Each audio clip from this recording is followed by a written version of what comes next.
चलिए आज मैं 12 के छात्रों के लिए एक चैप्टर लेकर आया हूं जिसका नाम है डिफरेंशिएशन।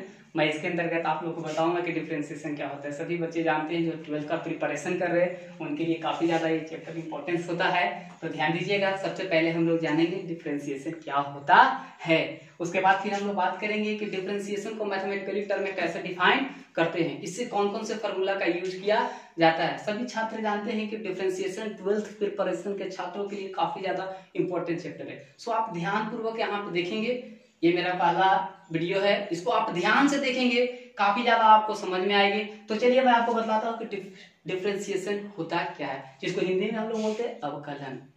तो मैं आप लोग को समझाता हूँ कि अवकलन क्या होता है। देखिए, अवकलन वास्तविक रूप में एक विधि है।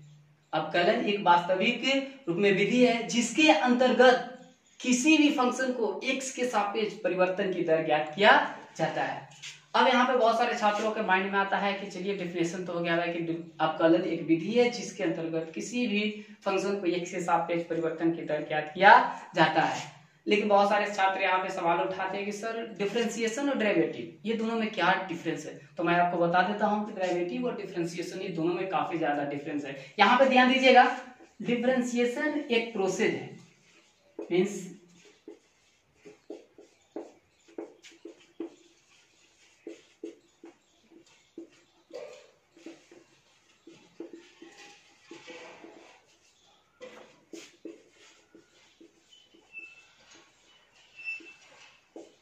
देखिए मैंने क्या बोला, डिफरेंशिएशन एक विधि है जिसके अंतर्गत किसी भी फंक्शन को x के सापेक्ष परिवर्तन की दर ज्ञात किया जाता है। डिफरेंशिएशन एक प्रोसेस है और उस प्रोसेस के रिजल्ट को डेरिवेटिव कहा जाता है। क्या है दोनों में डिफरेंस? डिफरेंशिएशन प्रोसेस है, एक विधि है, और उस विधि के माध्यम से जो हम लोग को रिजल्ट प्राप्त होता है उसी को डेरिवेटिव कहा जाता है। तो चलिए मैं आप लोग को बतलाता हूं कि डिफरेंशिएशन को मैथमेटिकली टर्म में कैसे डिफाइन करते हैं। तो ध्यान दीजिएगा, यहाँ पे let y equal to f x. देखिए माना कि y equal to f x कोई फंक्शन है, ठीक है। अब इसको हमको निकालना है परिवर्तन की दर। तो उसके बाद देखिए क्या करते हैं, अब x में डेल्टा x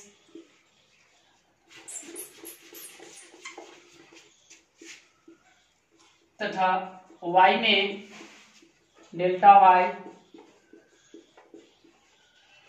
परिवर्तन करने पर मैंने क्या बोला, y is equal to f x कोई फंक्शन माना, कोई ऐसा फंक्शन जिसको हम लोग परिवर्तन की दर निकाल के पता है। तो यहाँ पे देखिए x में डेल्टा x तथा y में डेल्टा y परिवर्तन करने पर, तो परिवर्तन हम लोग जानते हैं कि चाहे जोड़कर कर सकते हैं या घटाकर कर सकते हैं। तो ध्यान दीजिएगा, y plus delta y is equal to f x plus delta x, इसको मैंने माना इक्वेशन 2। अब क्या करते हैं, समीकरण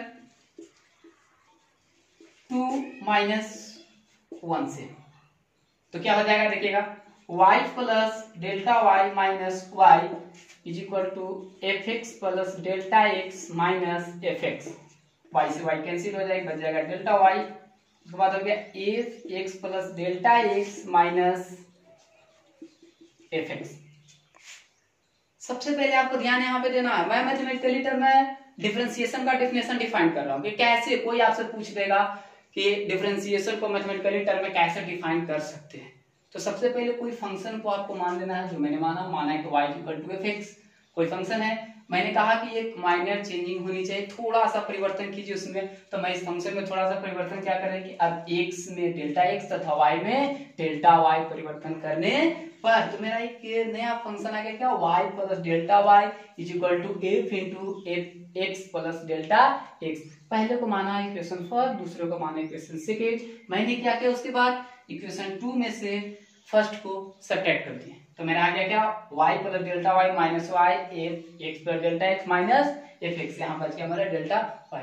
उसके बाद क्या करते हैं हम लोग, परिवर्तन की दर निकालें, यानी कि रेट ऑफ चेंज। तो क्या करते हैं, delta y is equal to delta x, और यहाँ होता है f x plus delta x minus f x बटा डेल्टा x। अब देखिए परिवर्तन की दर का मतलब उसमें चेंज होना चाहिए। मैंने क्या चेंज किया, मेरा समीकरण दोनों था उसमें से डेल्टा वाई को डिवाइड कर दिया दोनों तरफ, डेल्टा वाई बटा delta x is equal to क्या हो गया, f x plus delta x minus f x बटा डेल्टा एक्स। अब इसके बाद हमको क्या करना है, माइनर चेंजिंग करना था। तो माइनर चेंजिंग के लिए हम लोग जानते हैं कि लिमिट का प्रयोग करते हैं। तो देखिए यहाँ पे इसके बाद हम लोग क्या करेंगे, limit delta x tends to zero, यहाँ आ जाएगा डेल्टा वाई बटा delta x is equal to limit delta x tends to zero f x plus delta x minus f x बटा डेल्टा एक्स। ध्यान देना। अब आपके माइंड में सवाल आ रहा होगा कि लिमिट क्यों लिया।